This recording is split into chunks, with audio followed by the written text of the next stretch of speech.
Coming up on this week's show, turn your Wii into a classic Mac. Record videos on your Game Boy camera. And we chat retro football games with Simon Reed.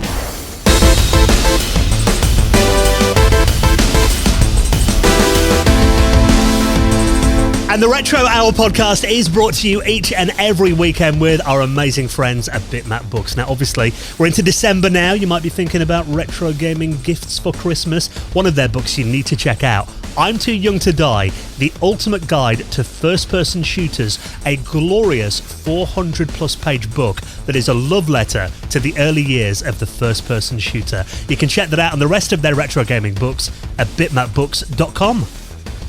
And with our friends at PCBWay, who offer a fully featured custom PCB prototype service with low-cost, fast turnaround quality boards. And did you know that they offer services like 3D printing and injection molding? And they're big supporters of the retro community. So get an instant quote for your project right now at PCBWay.com. Hello and welcome to the Retro Hour podcast, episode number 355, your weekly dose of retro gaming and technology news with me, Dan Wood. Me, Ravi Abbott. And me, Joe Fox. And very nice to have you joining us for our weekly roundup of all the big happenings in the world of retro gaming and technology, and of course, bringing you a very special guest to give us their history and their time in the industry in the second half of the show as well. Now, of course, this is our first podcast in December. Anyone recording this podcast while looking over at the Christmas lights twinkling on the Christmas tree? Not just yet. My missus did get them all down from the attic today, and I did come downstairs from doing some work today, and she had bought, like the big outdoor lights, but she'd bought the ones that like hang from like like your drains, like your drain pipes across the top of your house. And I thought, oh my god, there's going to be like something like Christmas at the Cranks or National Lampoon with me falling off the roof putting them up tomorrow. So you're going to be up the ladder this weekend then? Yep, I will be breaking my neck, no doubt.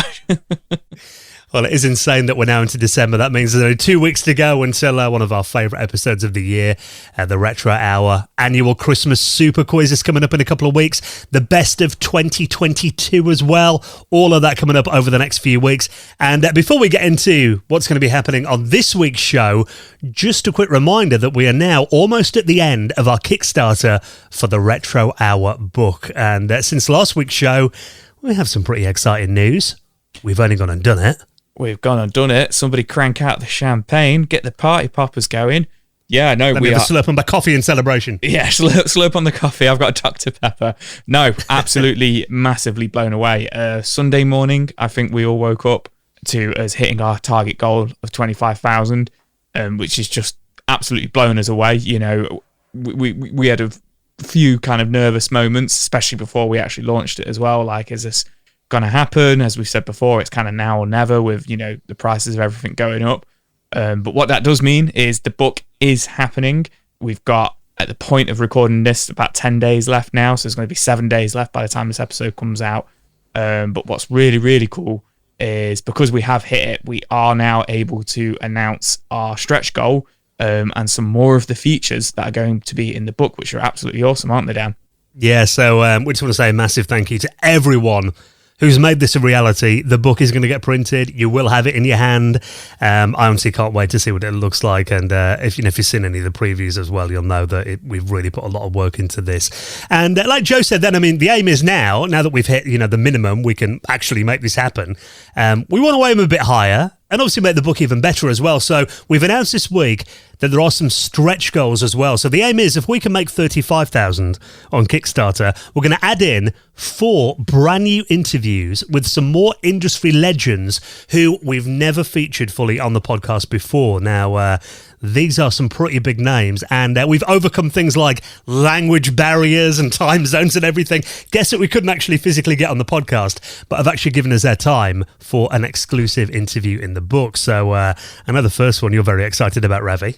Yeah, so I love these guests because the book kind of has, we've got a lot of American focus in there. We've got a lot of UK and European focus as well, but this is a side that we've not really had on the podcast this much, which is quite hard because, there's stuff like translation and we've kind of gone through that, and we've got some amazing guests coming up. So the first one is Motohiro Kawashima, and he's basically a DJ and composer of the Streets of Rage soundtrack. So he co-composed it. He kind of went for Streets of Rage 2, 3, and 4. So 4 was the most recent version, and he's kind of updated that to a modern style. Also, Eye of the Beholder and Batman Returns.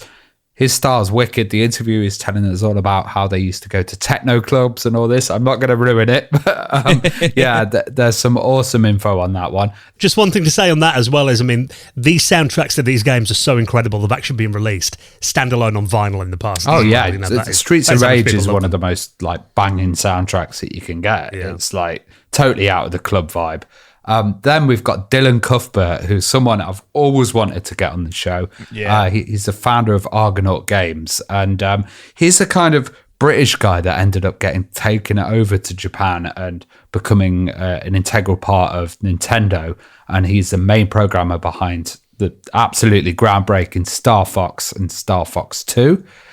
Then we've got an amazing pixel artist, one of the world's best, which is Henk Nyborg. Now, we've had Henk on the podcast before when he was chatting to Bitmap Bureau, but we didn't go into that much detail with him. And this is kind of an extended interview where we're going to look at some of his titles, you know, Lionheart, which was just wicked, Misadventures of Flink, and Shanty as well, which has recently got a lot of attention. And then finally, we've decided to pull an extra one out of the bag just to surprise you lot. And that's Andrew Braybrook, who is the creator of the classic Uridium 1, 2, Paradroid, Gridley's Day Out, and, these amazing platformers like Fire and Ice as well. So there's such a range of guests coming out. You know, you mentioned Fire and Ice as well, that to me, now we're in December, that is a staple Christmas game that I play every year. Christmassy, Fire and Ice, isn't it? Yeah. Yeah. So always want to get Andrew on the show. So we're really pleased that he's going to be featuring in the book as well. So they're exclusive interviews that you'll only read in the book if we hit that stretch goal, and that is up and running right now. So if you haven't backed the book, there is still a week left to do it. You've got to be quick, and you'll find all the details at theretrohour.com. Right then, before we get into the news this week, we have got a brilliant guest to talk to on this week's podcast as well. I mean, obviously, footy fever is everywhere at the moment. Even me and Joe, who are not really into sports that much, you know, we're getting caught up a bit in the football fever with the World Cup being on, aren't we? We are. I have just, as we record right now, and I feel really bad because Ravi is actually a football fan. The England game, the England versus Wales game is actually on as we record, and I have actually checked the score. It was only 4 minutes in then, so nothing happened. No, I won't tell you. I'm guessing you're going to watch it afterwards. Yeah. But yeah, I've actually found myself checking the score. But I believe that's because I get caught up in it. And as I've said on previous episodes, I now do work for a sports company. So it's good for me to walk into work tomorrow and actually be able to say something about the game. Well, I mean, football games on computers and consoles, they've always been something that, you know, I love stuff like, you know, Sensible World of Soccer and Kickoff 2. I could play those games because they were good arcade experiences. And recently on the podcast, we've kind of been talking quite a bit, I think mainly in our Patreon section recently, haven't we, about these kind of new retro-inspired football games. Yeah. So we thought we'd get the creator of a couple of those games on, and also someone who's got a big history in making sports games, and kind of going back to the Amiga days as well. You know, he used to be a programmer in AMOS, used to do some adventure games back then, and this is the founder of New Star Games, Simon Reed. Yeah, Simon's a really accomplished programmer. Like, he started in AMOS, like you said, and he kind of went into these text-based management games as well. And, you know, a lot of people love like Kevin Toms and some of these older ones. But he created one called World Cup Manager that was influenced by Dope Wars, which was a wicked game if you've ever played that one. Yeah. But then he started creating New Star Soccer, which was a really good series that eventually went onto mobile phones. There was this kind of PC to mobile phone kind of path of development that he got into, and then he ended up creating New Star Games. With New Star Soccer, it hit 3 million downloads, huge success, and his most recent games have like got to the point on the App Store that they're actually being higher than Twitter or Facebook, you know, the actual app for that, which is absolutely insane. So they've been like massive successes. Retro Bowl was one of his most recent ones, and now we're going to be talking about Retro Goal as well. So Retro Bowl has some great mechanics and kind of dynamics in there, and it's just got that kind of retro feel but addictiveness that even kids playing on modern platforms can look at it and go, oh yeah, or have some familiarity with it. Yeah, and even his latest game, like you mentioned, then Retro Goal. It's a brand new retro-inspired football game that's available on mobile and on the Switch as well. Kind of definitely got that kind of early 90s look to it, hasn't it, that game? Yeah. So very accessible if you're a fan of like Kickoff and Sensible Soccer. And we kind of talk a bit about, how much he enjoyed playing those games back in the day. And his early days, and he actually did a rip-off of Another World on the Amiga using AMOS, didn't he, as a teenager? Yeah. So it's which we've tracked down, which is quite funny to talk about. So really interesting guest this week, Simon Reed, the founder of New Star Games. He'll be coming up on the show in around half an hour from now. Before that, though, lots of news stories to update you on this week, and it is always nice when characters from the past make a comeback. And Joe and Mac, the cavemen ninjas, they are back. Yeah, man, this looks really cool. So I've only ever played the Joe and Mac games a few times, and when I was younger, I used to think Joe and Mac and Caveman Ninja series were different games. It wasn't until I was older that I realised they were the same game. But yeah, this is released on all platforms earlier last week. So on November 24th, they all came out digitally, Switch, PlayStation, Xbox. But what's really nice is they're getting physical releases as well on the 13th of December, so next week. But there's a bit of a strange history with this. So the game looks cool.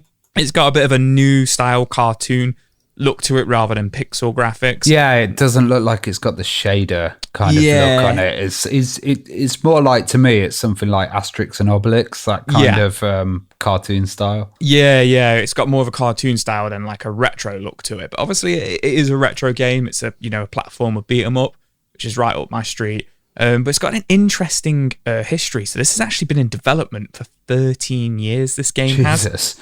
It was actually announced in 2009. So it was actually started by Golgoth Studios, who they went bankrupt in 2017. And essentially a company called Microids have published this game, and it's been developed by Mr. Nuts Studios, who picked this up, and the Toki remake that came out in 2018, they picked them up in 2017, have been essentially working on them since then. So the graphic style looks very similar to that Toki remake, actually. Yeah, it does, doesn't it? So it's nice to see something that's kind of been in development hell for like 13 years finally kind of coming out, and it's an old IP, seeing some love as well. So I'll be checking it out, having a little bit of a game on that with my wife.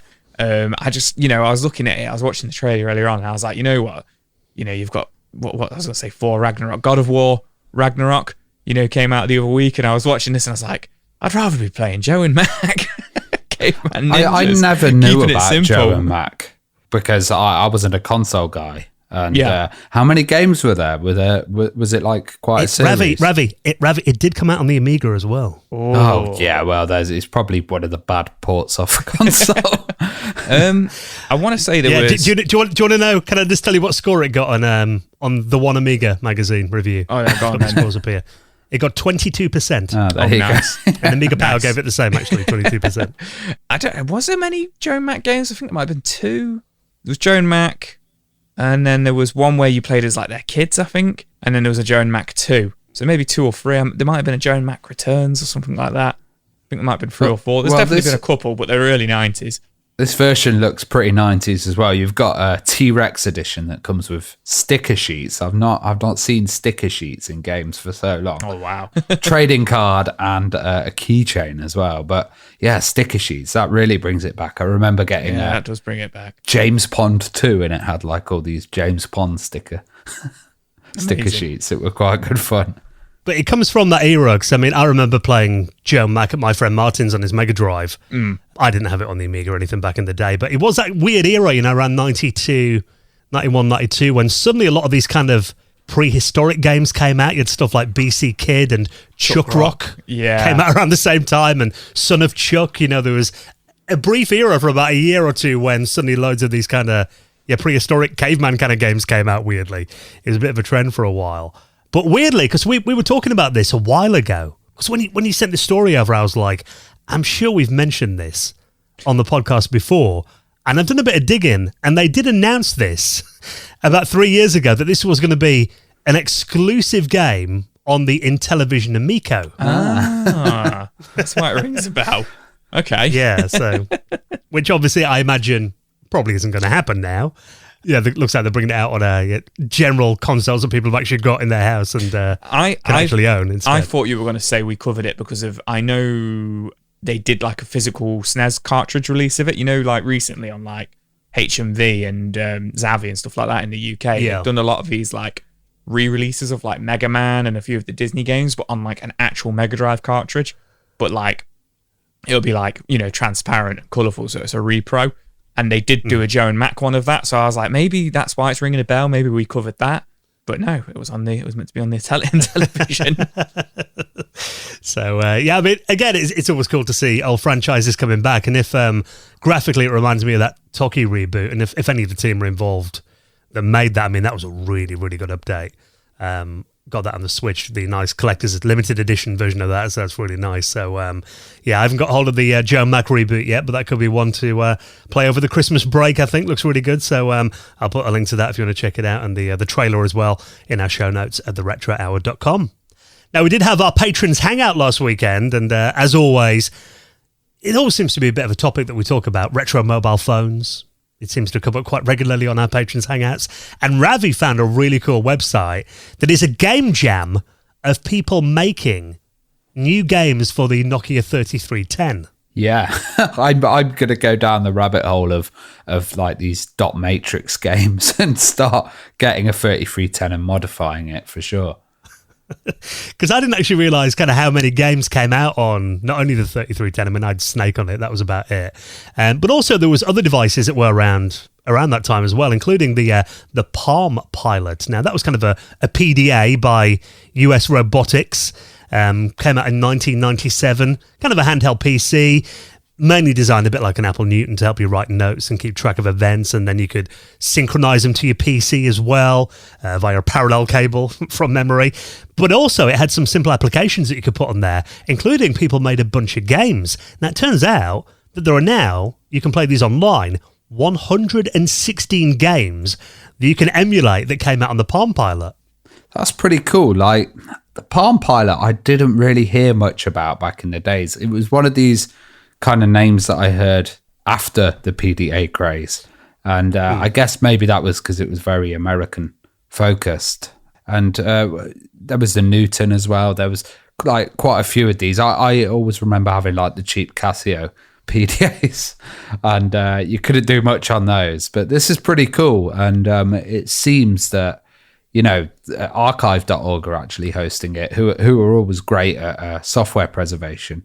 But my friend actually has a Palm, but it's not the Pilot. It's like the later range of Palms. And he uses that because it's got GPS on it. So he actually uses that as his kind of navigation system. But it's massively out of date. So the amount of times I've been in the car and just got like completely lost, or it's like this road doesn't exist. But, he's still into it and he still loves doing that. So Taz, if you're listening, update your GPS.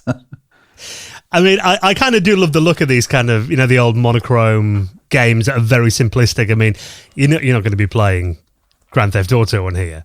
It's stuff like, chess and checkers and Battleship and that kind of thing. But interestingly, there were quite a few games made for the Apple Newton as well. Okay. I did a video on my YouTube channel probably about 3 years ago, and I kind of went down that rabbit hole. I managed to find a working Apple Newton emulator that only works on PowerPC Max. So I had to install it on Mac OS X Leopard on my Power Mac G5, but actually emulated the games quite well. And then I managed to kind of sideload them onto my actual Newton to play, nice. Which was quite cool with the connection kit. So it looks like, they're actually making these available from next week at the time we're recording this. It looks like you will be able to download the original files and put them over onto your Palm Pilot, but also play them in the browser as well. And you will be pleased to know, Ravi, I've gone through the list, and one of the games that is featured in there will be Dope Wars for the Palm Pilot. Oh, great. I thought you were going to say strip poker. I was like, I wonder how that would work. I see that mine's... You could play it on the Spectrum back in the day, Samantha Fox's. I think... Use your imagination. Minesweeper's on there as well, and the idea of doing Minesweeper on the move is pretty dope. Yeah, so if you had one of those PDAs back in the day, or maybe, I'm sure some of our audience have still got them lurking in a drawer somewhere. It might be a good excuse to dig that out again. Hopefully they'll be on archive.org by the time the show comes out, and I'll link that up in our show notes as well. Now, we're going to tell you how you can turn your Nintendo Wii into an old school Mac in just a minute, and something very cool that you can do with your Game Boy camera. Before that, though, now that we're into December, we mentioned that we just had our Patrons Hangout, but actually, there is going to be another one coming up a bit earlier this month, because Christmas is obviously the last Sunday of the month. That's when we normally do it. So we're bringing it forward a week. So that means December the 18th, Sunday evening, 8 p.m, will be the Retro Hour virtual Christmas party. And can I just say, NAF Christmas jumpers are compulsory this year. Bring your NAF Christmas jumpers, your mince pies, your Baileys, your mulled wine. Come along. Let's have a laugh. We did the one just Sunday just gone, and it was we were talking about some right bizarre stuff, but it was a real fun one. real fun one. I'm going to go full Scrooge, so I have that hat with that hangs down and stripy pajamas. The thing is, we love doing this. This is when all of our patrons, we invite everybody on. It's just getting busier every month, isn't it? Which is just insane. I love doing this. And I always love the Christmas one as well. And I imagine because we're doing it just a couple of hours after the final game in the World Cup, people might be a little bit merry when they come on, which is always funny. Oh, yeah, you've got to have a little tipple on the Christmas one for sure. Got to be done. So that is coming up. If you want to join us for that on Sunday, the 18th of December at the Retro Hour Christmas party. We'd love to see you on there. All our patrons are welcome. And actually, we're just dropping a brand new episode of our second podcast, the Retro Hour After Hours, this weekend as well, focusing on our top 5 arcade games. So all those memories of going to the seaside and, those long summer days in the arcades back in the day. So if you want to check that out, and you'll unlock 30 previous episodes of the After Hours podcast as well for joining us on Patreon this weekend. All the details to support the show. And of course, the reason you're doing it is just to make sure that we can keep the podcast going into 2023. We can keep the lights on. We can pay all our hosting costs and everything. It all really helps us out with that. So if you'd like to join us on Patreon, all the details are at theretrohour.com. And we have got some new patrons to induct into the most prestigious high score table in the world of retro gaming, and that is the Retro Hour Hall of Fame. Hall of Fame! And a huge thank you to our latest backers. Thank you so much to Grant, Paul Harrington, Frank Kuistra, and Retro Jerry, who all backed us on Patreon over the last week. We massively appreciate your support, and if you'd like to do the same, all the details are at theretrohour.com. Right, this week's special guest talking new retro football games with that New Star Games founder, Simon Reed. He's coming up in just a couple of minutes' time. Before that, though, have you got a Game Boy camera looking anywhere in your collection, Joe? I haven't actually got a Game Boy camera, no. And the reason I never got one was because I was always annoyed you couldn't record on it. What's the point in having a camera if you can only take photos on it? Well, I have got one. It's my wife's Game Boy camera. Oh, wow. She had one when she was a kid. She's got a little bag that's got the Game Boy in there. It's got the printer. Amazing. It's got the camera, little carry bag as well. But funnily enough, the bag that we carry all the dog stuff in when we take them out on a walk looks exactly the same. Oh, really? So I have actually picked up the wrong bag occasionally and took a Game Boy out for a walk before with the dog. But if you have got a Game Boy camera, it turns out you could probably film a YouTube video on it now, thanks to this new solution. Well, I wouldn't record a YouTube video on it. So this comes from Game Boy camera extraordinaires, if you will. So this comes from a company called Inside Gadgets, who are big in the kind of like the Game Boy kind of modding community, and they've done a lot for the Game Boy community. They're actually a company who provide the boards for remaking like Game Boy boards and cartridges and stuff. So because of them, a lot of people have been able to make a lot of hacked Game Boy games and homebrew games and stuff, which have been released through limited games and stuff like that, which is really cool. Even the Game Boy camera modding scene. I mean, there's this article on Retro Dodo. People have been putting DSLR lenses on the Game Boy camera. It's pure lunacy. I understand it's for a kind of novelty, but there's no actual practical purpose no. for this in any way. You could take a picture and you could just open up, Photoshop and reduce it down to look exactly like it was made in the Game Boy. Yeah, but that's cheating, Ravi. This is on hardware. Yeah, where's the fun in that? Where's the fun in that? But you are right, Ravi. You are 100% right.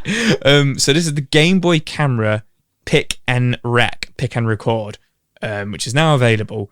So it states you can record 1.5 hours at 3 frames per second. Use time-lapse option of 1 to 60 seconds or take 18,000 pictures.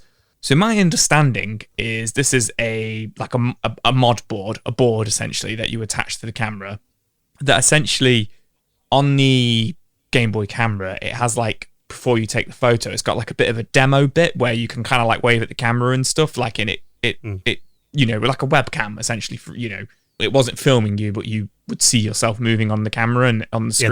Yeah, the motion. Yeah. And essentially it utilizes that section of the hardware and it films it, doesn't it? Well, it kind of bypasses it, yeah. So it's basically sitting between the Game Boy camera and the Game Boy, and then outputting the video into another format, which is pretty mad. And also this kind of 1.5 hours at 3 frames per second, you may wonder, like, what can I actually do with that? 18,000 pictures, but stop frame animation. You could create quite a cool like animated piece, and I think there might be a few Game Boy movies that start coming out of people doing like stop frame stuff. It looks like a cool little device, and even like added as Dan said, a higher end lens on the top as well, which just makes it look about as high as the Game Boy itself. Using the camera and the cartridge, and it looks a bit like a gun as well. I do love this modding scene in the game. In the Game Boy scene, it is really, really cool. So, am I right in thinking so? It is a video, but it's just thousands of pictures. It's like one of those webcams that you had in the 90s. Yeah. It was like, this is a live webcam, and then the image would refresh very slowly. It's kind of like, that's how it's capturing it. And I guess there's a lot of limitations, with the amount of data that's being sent through, that they're not going to be able to get, 60 frames per second or anything. Like the limit here is probably the sensor on the Game Boy camera, I guess. And they can use lenses and they can use all other stuff to try and, improve it, but you've still got that bottleneck of the actual camera itself. That's the thing. I mean, if you, like Joe mentioned, there's that kind of selfie mode, which you can, well, I guess if you turn it around, you can on the Game Boy. When you see yourself on the screen, or you see the subject that you're pointing it at on the screen, and there's a lot of lag on there as well, and the image kind of takes a while to refresh. It's only 3 frames a second, which is obviously going to be a limitation of the hardware. But I'm wondering now, they always say that limitation breeds creativity, and with devices like this, do you think we're now going to see an FMV craze come to the Game Boy, that of FMV games now coming out on it? I don't think they'll be able to do it. Maybe like the Game Boy Advance, they might be able to do that, but it's so 8-bit and limited. I don't know. But then saying that, we've seen people hook Game Boy cameras up and use them in Zoom conferences. Who knows, mate? Who knows? Yeah, very cool though. Like we said, there's no reason or that you'd ever want to do this stuff apart from you can. So I'll put a link to that if you want to check out the images. Very cool. Now, this is really bizarre. The Nintendo Wii, a platform that never ceases to amaze me. Obviously, I remember when the Wii came out back in 2006, I think it was, wasn't it? I remember friends of mine desperate to get hold of a Wii. You remember Christmas that year? They were just impossible to get hold of. Turns out, obviously, I think, is it still the biggest selling console, or is a PS2? They're definitely close, aren't they? PS2's number 1, the Wii's number 2, yeah.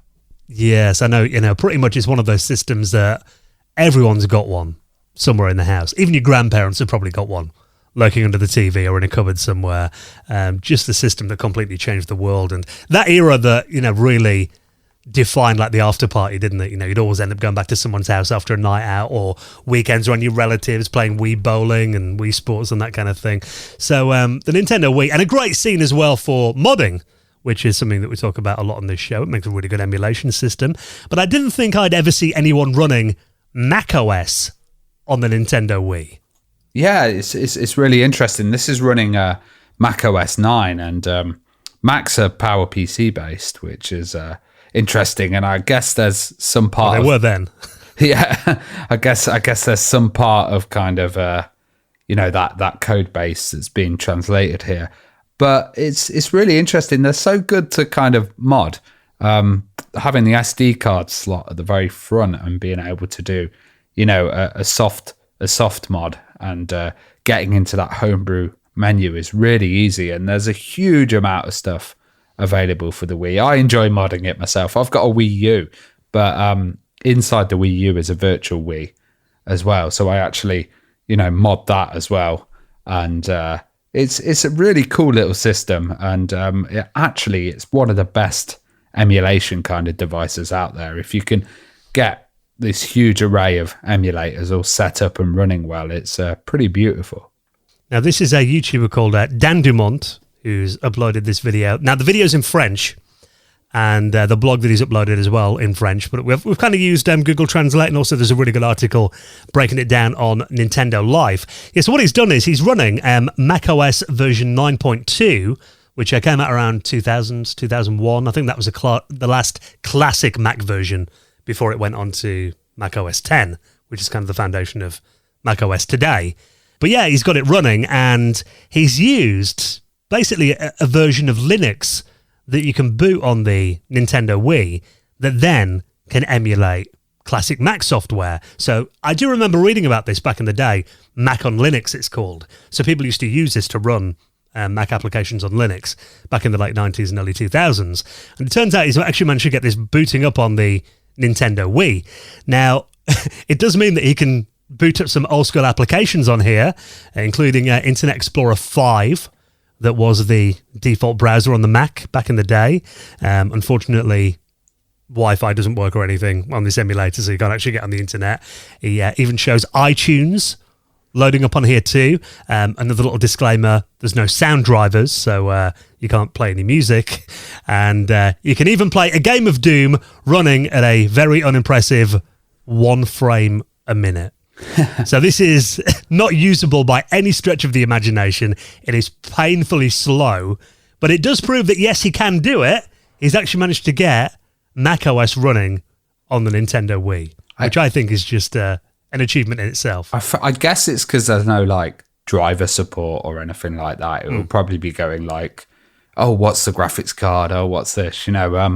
It's pretty interesting. But yeah, getting that running is pretty mad. And to be honest, Mac-wise, OS 9 is a world that I haven't been into.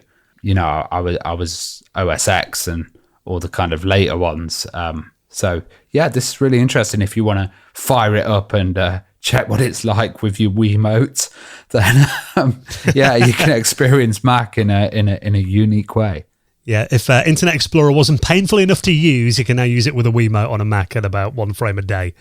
But yeah, I mean, it is very cool that you can do this kind of thing. And macOS 9 has still got a very loyal following. I mean, there are websites like macOS 9 Lives, which people are still doing new software for OS 9. Oh, cool! I need to look into it more. I'm sure that they're going to have an Apple II emulator on there. I don't even need to look it up at the moment. I bet you there's one already for the Wii. So they got the classic Mac covered, and now they're getting into the later range. Yeah, so this looks quite complicated to do, but yeah, it is very cool. So if you want to check out that video, like I said, it's in French, but you can kind of see what's going on. I'll put that and everything else we talk about, all the rest of the stories, you don't have to Google around. You find them every week in your podcast app. Check the show notes, or you can head to our website for the links at theretrohour.com.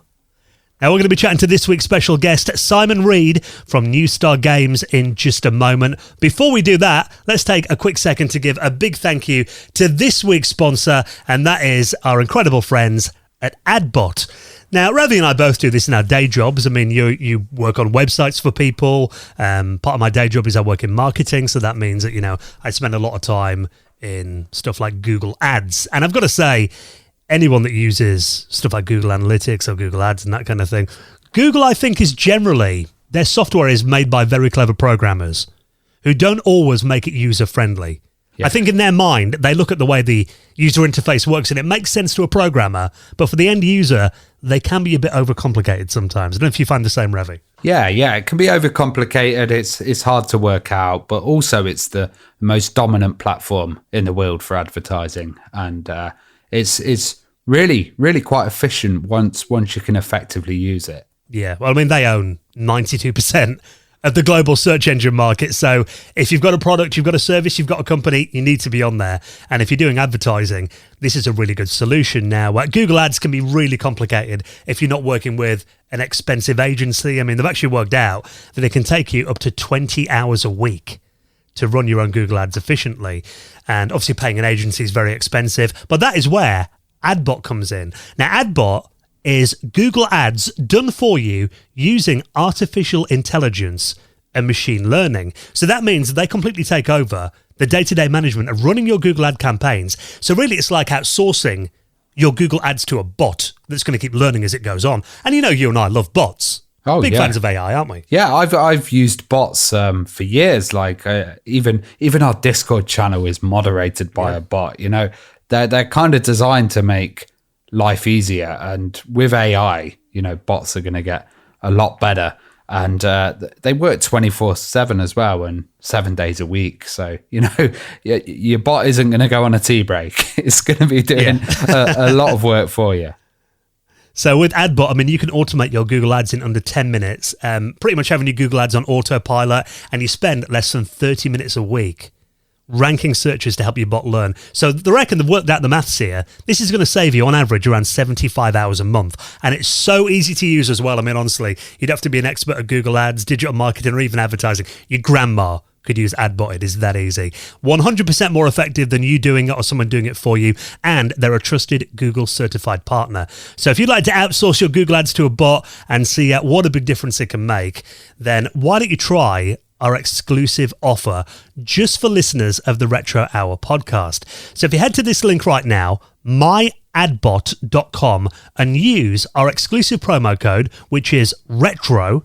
So that is myadbot.com, and the promo code is RETRO, and you will get 3 months with no platform service fee. So that means all you pay for is the Google Ads that you will be paying for anyway, and you'll get AdBot for free for 3 months. So that applies to their $9 plan, and you can sign up for that right now. Check it out. Put your Google Ads on autopilot and make a big difference to your marketing. All of the details are on their website, myadbot.com. Use a promo code RETRO, and a big thanks to our friends at AdBot for their support of our show. Now, of course, with it being the final couple of weeks of the World Cup, if you're in a full-on football fever, you are going to enjoy this week's special guest. Going to be talking to New Star Games founder Simon Reed next on the Retro Hour podcast.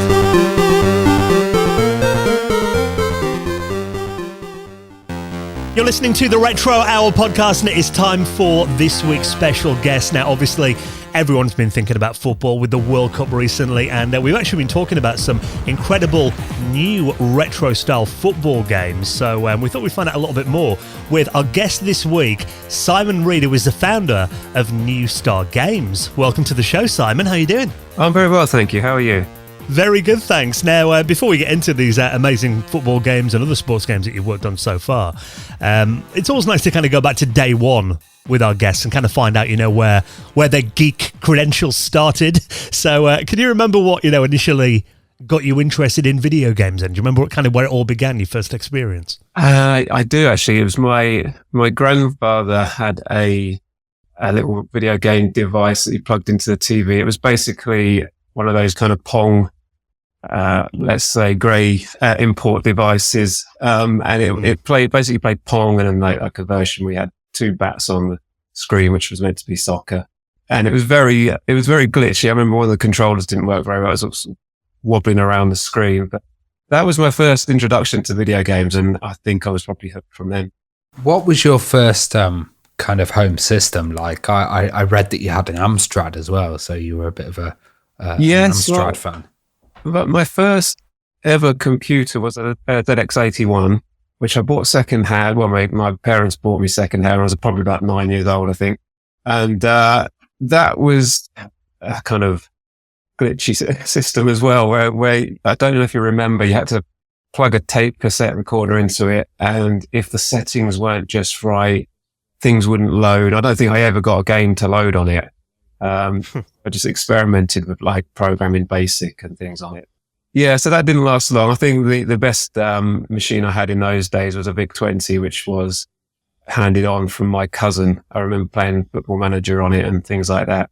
But yeah, the VIC-20 was a great machine that I love. Did you have the RAM expansion on your ZX81 that would crash the machine if you breathed on it wrong? Yes, I had that. It was so wobbly in the back. It was, I didn't get much joy out of the ZX81. Honestly, it was. I can see why the person sold it on second hand. It was, it didn't hold much joy for me, I'm afraid. Well, you mentioned the VIC-20, and obviously that had a really nice keyboard. I mean, pretty much same keyboard as the Commodore 64. So did you kind of get more into programming then, and what kind of got you interested in learning how to program?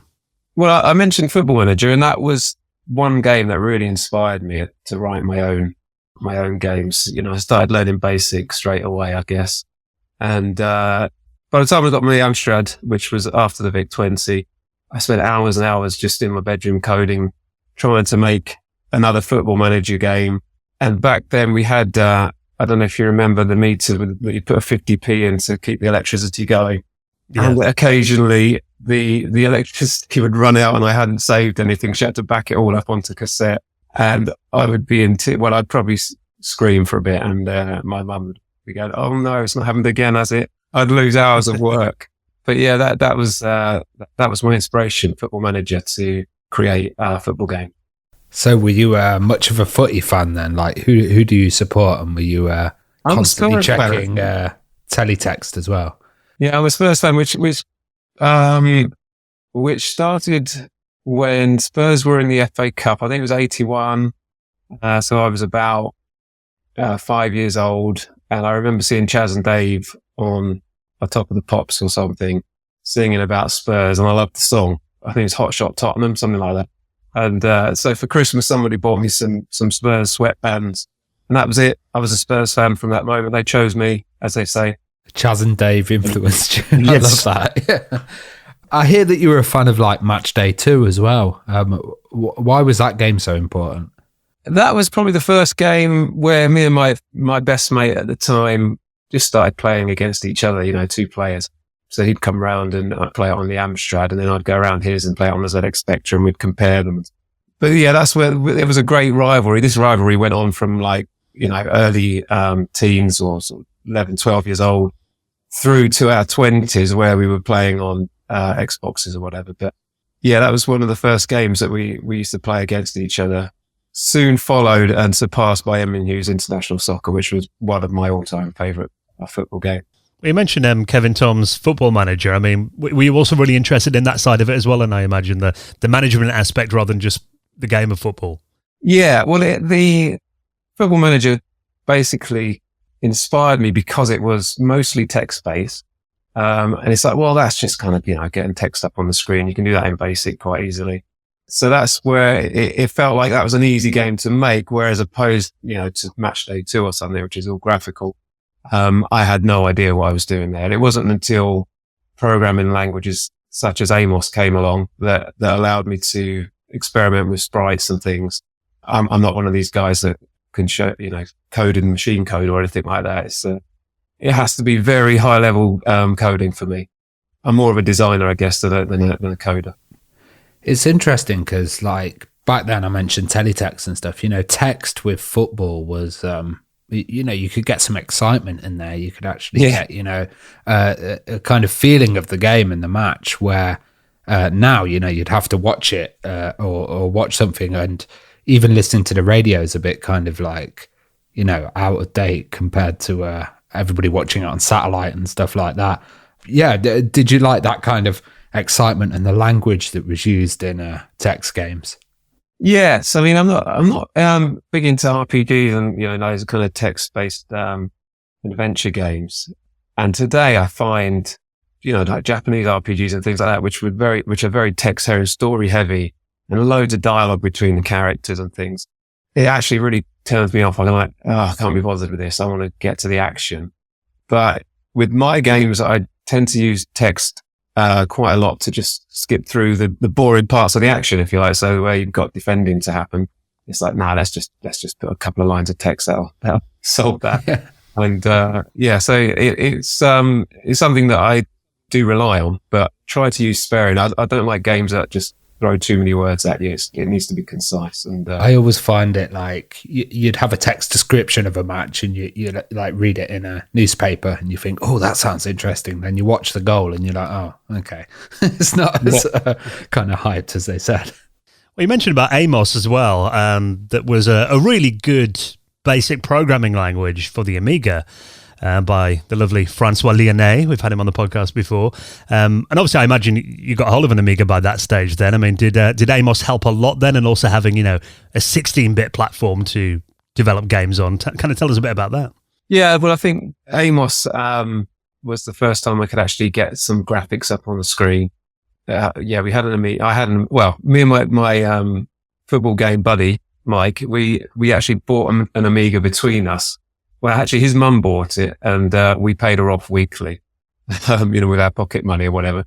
Nice. And we'd play obviously games on it a lot, but I picked up AMOS to sort of further my understanding of coding and everything. And I remember writing a game very much inspired by Another World, and that kind of spacey, kind of mysterious adventure game. And it probably took about 15 minutes to complete from start to end. But I managed to, I think it might have appeared on a cover disc or something as like a shareware program. And I'd forgotten about this game, until years later. And I see it popped up on YouTube, and someone's actually played through the whole thing and recorded it on YouTube, which is just mind blowing. I wrote it when I was about 15 years old. Yes, it's not very good homage to Another World, but it was my first proper finished product, I guess. Was that the Captain Bonus in Another World game? That's the one, yes. Yeah, and someone pointed out that on the title screen, Another World was had a spelling error, and I think, looking back, that was because I was trying to avoid any lawsuits that just basically used the same name. Yeah, WOLRD. Yeah, that was my very clever tactic when I was 15 years old. Yeah, so it actually looks, I haven't played this, but I'm definitely going to give it a download and try it out. But I think graphically it does look very much like Another World then. So, why did you kind of go down that path of trying to do an adventure-style game? Was that just kind of what you were into at the time? Yeah, well, this buddy of mine, Mike, he did an art project at school, which was inspired by, do you remember Prince of Persia? Is it Jordan Mechner, the guy that made it? I think he filmed his brother doing loads of like karate moves and jumps and things, and he used those to sort of trace the sprites. And rotoscoping it wasn't it? Rotoscoping, that's it. And so my friend, he did something similar. He'd filmed himself running around doing jumps and all this kind of stuff, and then put the sort of frames into an art project. So it's more of like an animation kind of project. And I thought, well, I can use those. I can use those in the game, just as it was done in in Prince of Persia. So I got the sprite up and running, and thought, well, let's do something along the lines of Another World, and use that very much as it wasn't supposed to be, it wasn't something I ever thought would get released properly or published, but it was just something I wanted to do, and something that I actually finished, which was which is a very, very important thing to learn as a game designer. Just get a product finished and get it out there and just see what happens. At what point did you move on from AMOS then, and what language did you go into? I remember doing my A-levels. I did computer studies at A-level, and I think I used AMOS to do this A-level project. You had to print out all the code, and it was like a database. And of course, I wanted to do some kind of football database. Everyone else was doing kind of, business database management programs. And I thought, well, that's boring. I'm going to do something video game related. So I did a database of football teams and players, I think it was. And I wrote it in AMOS, and I was quite proud of it. And then my A-level results came in. I got an E. And I to this day, I think my tutor that marked that coursework just didn't understand the language of AMOS and thought, well, that's it. I'm just failing, basically.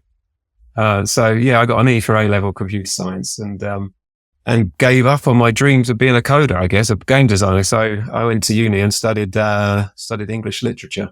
Well, a great text-based title that came on later was Dope Wars, and I absolutely love this title. I thought it was really innovative, and it really worked well on the web as well as on the computer. You worked on a title that was kind of influenced by that, which was a World Cup Manager.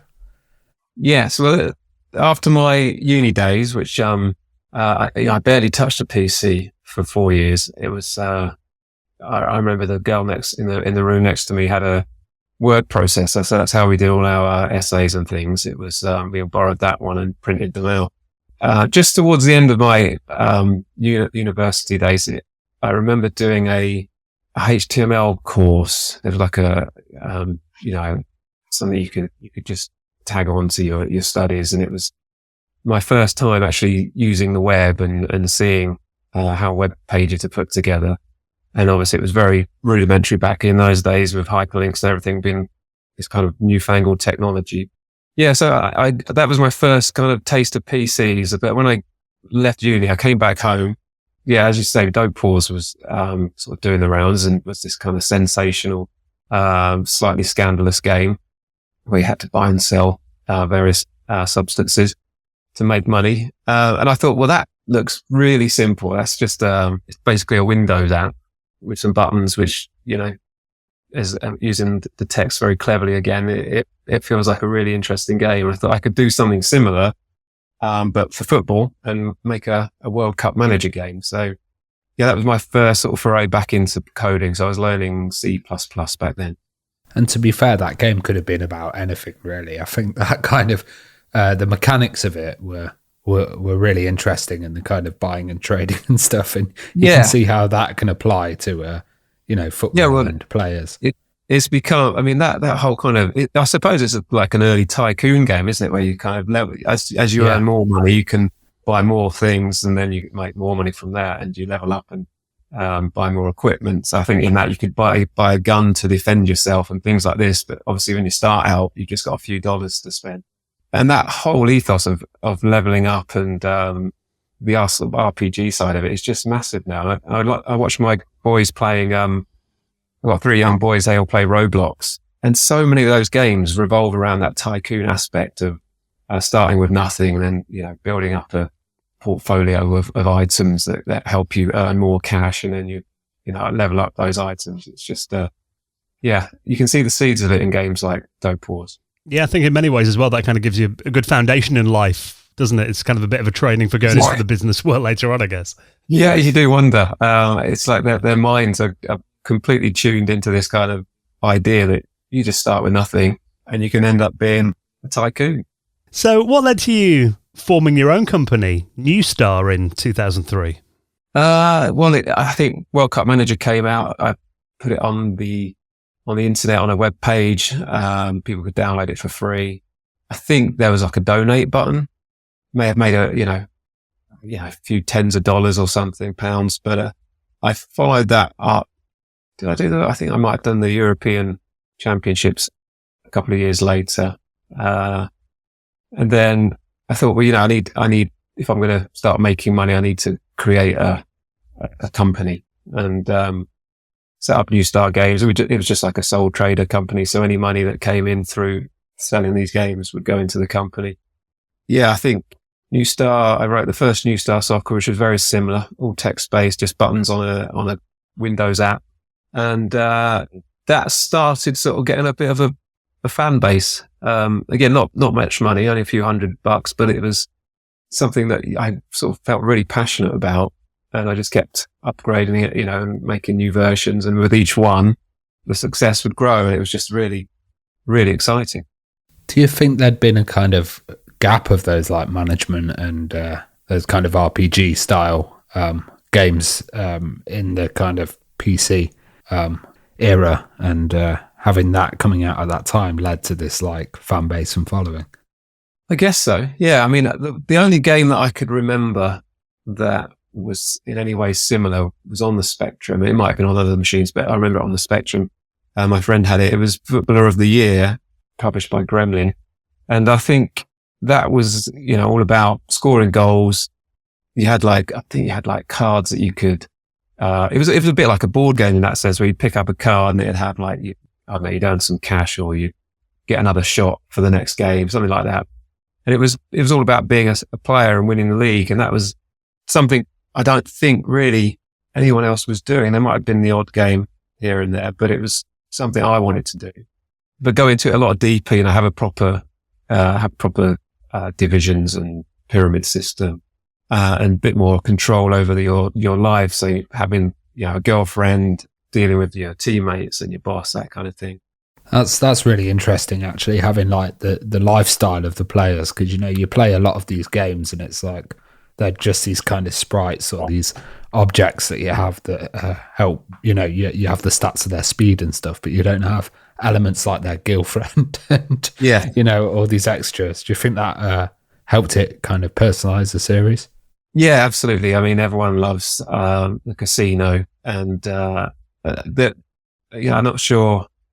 When did I put the horse racing? I think horse racing was in New Star Soccer 3, and people would play it for hours and not actually progress their career much. They just like spending money in the casino or just enjoying the RPG elements to it. But yeah, I think that is quite unique. You don't get many football games where you can buy a racehorse and make money from it. Well, New Star Soccer, did really well. The series hit 3 million downloads, and you even got a BAFTA as well. So tell us a bit about getting that, and were you kind of blown away by the success in getting the BAFTA award? Yeah, I mean, the game was my first attempt at doing something on mobile devices, and I just put it out there thinking, well, let's just see how it does. I had quite a good following on PC, but the games were very different. They were a bit more broad. You'd play the whole match running around on the field.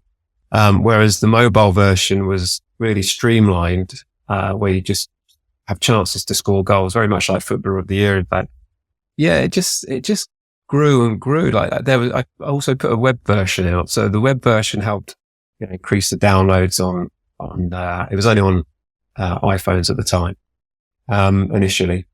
And, the downloads just started picking up day on day, and, it was just incredible seeing it climb the charts. And then, I was checking Twitter, and it was starting, a buzz seemed to be brewing on Twitter. And it was, after about a month or two, I think it sort of went number one in the UK charts. So it was a huge success and completely unexpected. And it was, probably about a year after launch that it won the BAFTA as well, which was just surreal, just absolutely surreal. They never dreamt of even entering it. So a friend of mine just said, you should enter it to the BAFTAs. It'll win. It'll definitely win. And I was like, don't be dull. But it convinced me to enter it in, and it did win, which is just insane considering like EA Sports, Codemasters, they had games in that year, so it was a real proud moment for me. Did you have to get all tuxedoed up and go to the awards and accept it? Yes. Oh yeah. I had to do a speech as well, which was an acceptance speech, which showed I was quite confident because I'd written one out and memorized it. And I was presented the award by Martin O'Fire and a German tennis player, I forgot his name, Boris Becker.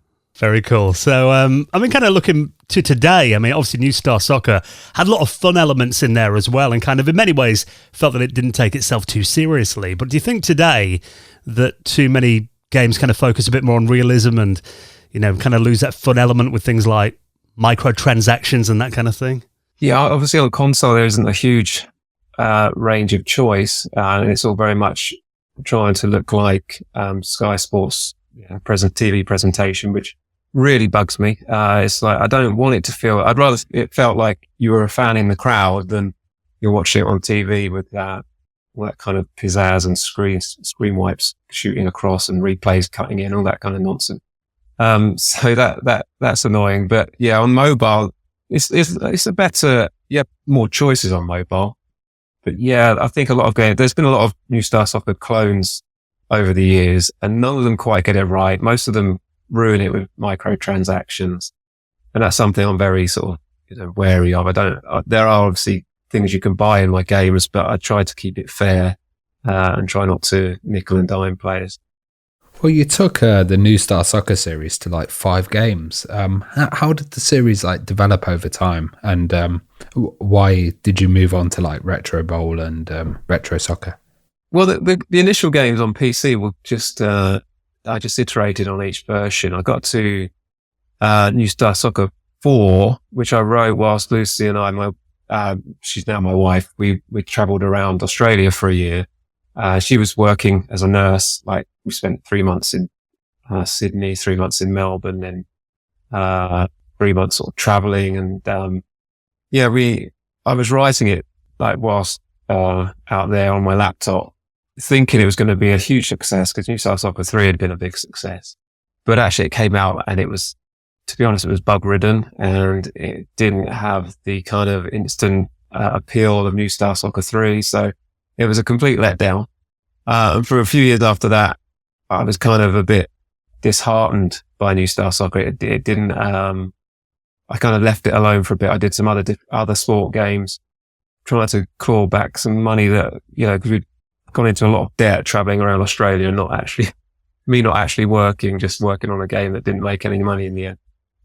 So it was just a case of like living day to day and, trying to make games that would make a bit of cash. And it wasn't until sort of 2011, I think I did New Star Soccer 5 on the PC and Mac machines. And then that's what I use as a basis to translate it to mobile. So yeah, it was a kind of natural progression really. And, I think those first 5 games taught me so much about how to make, a game fun, and actually being forced to strip everything back and make a mobile game where you don't want, complicated controls. You don't want it to be too deep. You want it to be quite instant so you can play it for 5 minutes. But the other side of that is I wanted to be able to play it for 5 minutes and have fun, but also play it for an hour and not get bored. So yeah, I think it was a real learning process from New Star Soccer 1 to 5. And it all culminated in the mobile version. And I guess like mobile gaming's not as developed as it was as it is now, but like working on the PC version and then porting it over to a mobile, what were the kind of considerations needed, and could you take much of the code and the assets and stuff and just transfer it across, or was it like a total rework? Well, actually, I used lots of the assets from the art assets from New Star Soccer 5 and 4. What I was most proud of from New Star Soccer 4 was the kind of football database, like the competition database, where I had leagues from all over the world. I had all the cup competitions that go with those leagues. I had the European competitions, and I had the international competition. It all kind of worked together in one as a whole, and I had to spend a bit of time porting that across to a new language called Monkey, which allowed you to write games for PC, but also mobile devices. Once that was in, it probably took a couple of months to get that translated. Once that was in, I could use the art from the earlier games and got the sort of mini game of kicking a ball up and running, and it was a very quick process from that point. It was about 6 months, I think, to getting the game out. And, it didn't look amazing. It was obviously sort of cobbled together in lots of ways. But people didn't care about that. They just enjoyed the addictive gameplay. You mentioned about the look of the game as well. I mean, do you think your players prefer the 2D style of gameplay? I think so. Yeah. I mean, I do. I've always, loved that kind of sensible soccer viewpoint. Yeah. I think, I don't suppose it matters too much as long as the game's, fun and on mobile, it has to feel tactile. I think that's one thing I nailed with the ball bouncing across the screen and use your fingers to tap it. There was something similar to that on a web game, where there were various versions of it where you'd take a free kick. So you'd sort of set the angle of the shot, and then you'd click on the ball and the ball would swerve depending on where you clicked it. But I don't think anything, had a bouncing ball and sort of tied it together in the same way as I did, where it was within the flow of a game kind of thing, and you have different chances coming up. So yeah, I think as long as it feels right, I don't think it matters too much how it looks. I was wondering, you've got RPG elements in the game. Were there any other kind of elements that you'd like to add to the game? Maybe like a first-person shooter aspect at one point, or something like that. No, I do like that, having that depth on that side of the game. It's something where you can have a career and it's not just about winning games and winning the league. It's actually a bit deeper than that.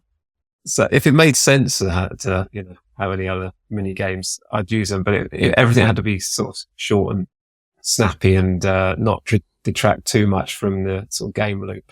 Well, one of your games that's been massive in recent years is a Retro Bowl. Why the focus on American football for that then? Was this just to try and reach a bigger audience stateside, was it? It wasn't specifically that. I was a little bit a loose end, I guess. I'd worked on New Star Manager, which relaunched on mobile, and that took a long time, and I was a bit kind of fatigued by the end of it. And I started just thinking I want to just do something simple again, something more akin to New Star Soccer.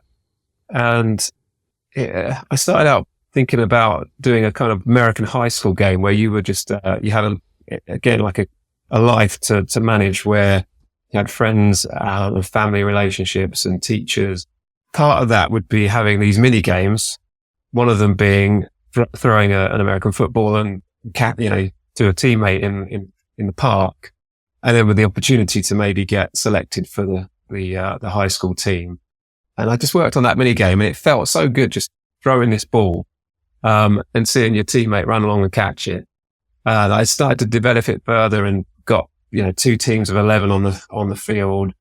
And then I got them interacting. So when they hit each other, they tackle each other and things. It just felt awesome. Whereas the actual RPG side of it, of being a high school kid, was a little bit lame. So I thought, right, forget all that. Let's just make an NFL inspired football game. And I just put I remember putting the teams in the proper colors for two American football teams. I thought, it looks great. This is going to be great fun.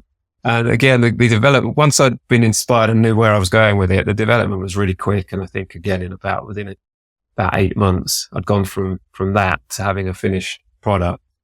And it was something that I'd always been interested in, American football, but didn't really follow too closely. But I knew that Tecmo Bowl, from the NES days, was huge success in the States. So I was very much inspired by that, but with my own kind of take on the management side. And it's not so much RPG, but it's definitely a bit more depth to the off-field stuff. It must have kind of been crazy because that game was massively successful. I think it hit number 1 on the store above apps like TikTok and YouTube and stuff. And also TikTok really helped kind of, expose the game. What was it like when it kind of blew up like that? Oh, it was crazy. I mean, you don't think, because New Star Soccer went to number 1 in the UK app charts, and you don't think that's going to happen again. It's that's a huge success for one man indie as it was.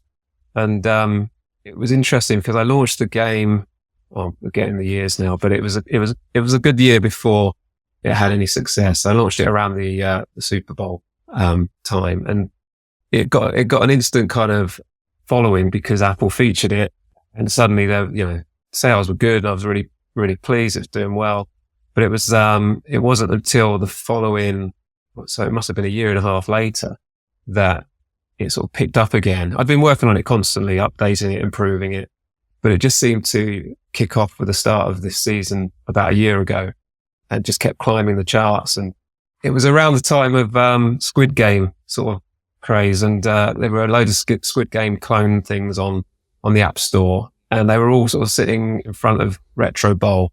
Fortunately, Apple decided to take them down because they were infringing the Netflix copyrights or whatever it is. And suddenly I was there sitting at number 1, all on my own. So that was brilliant.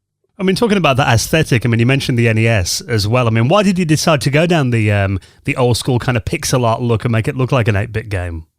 Well, one thing is it's easier. It's just so much easier to make, not too many animations. I could do some of it myself. We've obviously got an artist.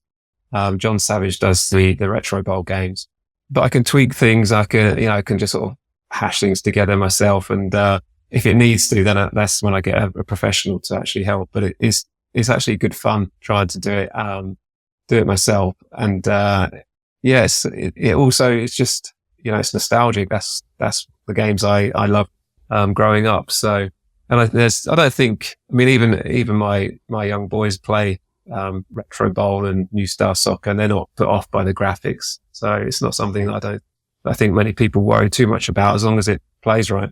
Yeah, and I think, the aesthetic to me looks great, but that's really good to hear that younger fans, it's not off-putting to them, but I think it just proves, doesn't it, that gameplay will always be the most important thing. Absolutely. Yeah, but I mean, Tecmo Bowl's a national treasure in the States, and I did worry that I was sort of treading on hallowed ground, if you like, and people would just criticize it for trying to be Tecmo Bowl.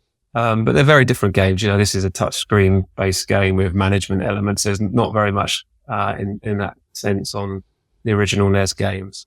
But people love the fact that it looked like Tecmo Bowl, and some sort of casual fans confuse the two slightly when they're not sure which one they're referring to. But it's it's something that I think does really surprise me. The love for the game from American fans is just insane. That they've been so positive, and I get so few negative comments. It's incredible. Even if I got bugs in the game, they're just willing to help out and try and test them, whatever. It's just a really good community. I know you brought the game to the Switch, but in terms of mobile gaming, I find it quite interesting because in my mind, it's probably a very different kind of game that appeals to people on mobile. I mean, in one way, it's a game that's always accessible and it's very personal, of course, it's with you all the time. And it's a massive industry. But do you think in like the wider gaming world that the mobile kind of gaming industries, is it starting to be taken more seriously now, or do you think it's still disregarded a bit compared to like, PlayStation and Xbox games? I guess it's still got a stigma about it. I mean, there are too many games which aren't much fun because they're just basically trying to get you to buy in-app purchases. But in terms of, the revenues that some of these games make, it's incredible. They're, the biggest successes on mobile are equally as popular, if not more than the biggest successes on console and PC. So yeah, I think it's absolutely a huge, there's huge opportunities for developers to have success on mobile, but it's getting very, very crowded because of those, potential riches, I guess. But yeah, it's on an equal footing in my mind. It's, I think maybe because I've stumbled upon my preferred way of making games, they don't have to, be these AAA 3D titles. They can be simple and they can be interactive and just simple fun. And I guess that's where my strengths lie as a designer. And you always get that kind of attitude that, people are like Apple, they don't do that much gaming. And then you're like forgetting all the iPhones or the iPads and, thousands and millions of people that are using games on Apple. Yeah, I mean, that's one thing. I mean, for all the criticism that Apple and Google might get, I'm never quick to criticize because they provided these platforms for me to get my games out there quite simply, quite easily to get them out there. So yeah, if the iPhone hadn't come along when it did at that point in my kind of game development career, then who knows what I'd be doing now, because I was very close to kind of having to get a proper job after going into debt, as I said earlier. So yeah, it came along at the right time for me, and it's just, it's been a huge success. It seems like fans have really taken to it. There's like stuff like leagues being created and like user created content. Do you really enjoy seeing that? Yeah, I mean, that's good. I mean, anything that, gets the community talking and, they've got websites and, YouTube channels and things like that dedicated to the game. So it's just really, really rewarding to see. As I say, the feedback has always been positive. And I try to help in any way I can. So like one thing that these guys that run leagues need is all the stats from the season collated together at the end of the season so they can all compare their stats. So those sort of things I will put into the game just to make it easier for them. And, they've still got lots more requests and we'll see how they go. But, yeah, obviously one of the biggest things right now is, playing head to head online or, even just passing the device between two players. But, I'm just having a bit of a break from retro bowl updates for a little while. Well, I was wondering, the mechanics are really, really interesting as well. And I think that's what makes it so addictive and fun. Was there a lot of like testing with the mechanics? Did you try it out with your friends or have any kind of focus groups? No, not really. No, I just, I sort of trusted myself, I think. As I say, when I saw the players throwing and catching the ball and tackling, I thought, this just feels great. I kind of knew it was good. Never expected it to be, a huge success, but I remember showing it to a few colleagues, and they liked it, they enjoyed it, but nobody predicted it would do as well as it did do. So. Well, Retro Goal was your next title, and how did you define that from New Star Soccer and add in those elements from Retro Bowl? I think it was just time to go back to soccer, shall we say? And obviously the success of Retro Bowl, and this is an easy trap to fall into here, where you have, like, I had success with New Star Soccer, so we thought, well, let's do New Star Cricket, let's do New Star Baseball. Those games never had anything like the success of New Star Soccer. And in similar instance here, it's like, well, Retro Bowl has been super successful, so let's try and do Retro Goal and try and recapture that success. And it hasn't been as successful, and I don't suppose anything else will be. But I still think it's a great game, and it's got a great had a great response from players. But yeah, it was a case of trying to capture what was good about Retro Bowl. Not so much New Star Soccer. There's very, very little influence there, I think, other than sort of the organic influence that happened between New Star Soccer and Retro Bowl, I guess. But it was just a case of let's do a football game. Let's do something 90s inspired with lovely graphics, and see if we can get another hit. Was it important to go for that kind of budget as well and have it as a budget release to get more people kind of signed up to it? On the Switch, I guess, yeah. I mean, it's I guess the issue is when you release a game for free on mobile and then you go onto console, there is a dilemma there of how much do you charge for it. But, if I think our philosophy there is if someone's not buying any in-app purchases, then realistically, what is it worth? And, it's one of those where it's, I like the fact that it's not expensive. I just want to get the fans to download and play it. Also mentioning the Switch, it really kind of feels at home on there. What are the kind of great elements of working with the Switch, and why do you like it so much? Well, I do love the Switch. It's just a great device. I bought so many games on it. It's ridiculous. And I do like all the old retro arcade games on there. It just feels great playing it with control sticks. We even got some of those NES controllers and made sure that, firstly with Retro Bowl, that it would work on that, just like Tecmo Bowl back in the day. And we wanted to do the same with Retro Goal. So it was just really nice to actually have a machine which is dedicated to gamepad controls. And it did feel great seeing the players running about on a big screen. It looks awesome.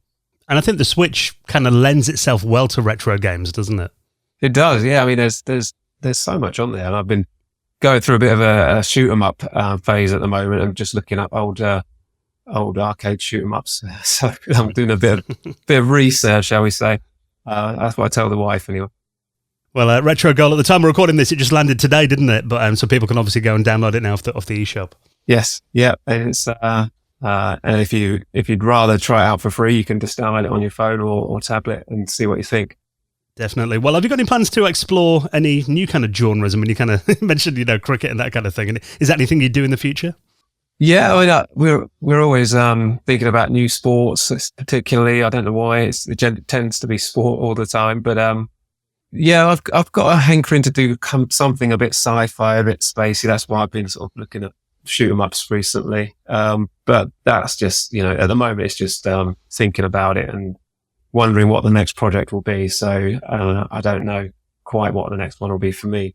As a team, we've got something very exciting lined up for early next year, which I won't mention just yet because it should be announced very soon, but that's going to be really fun.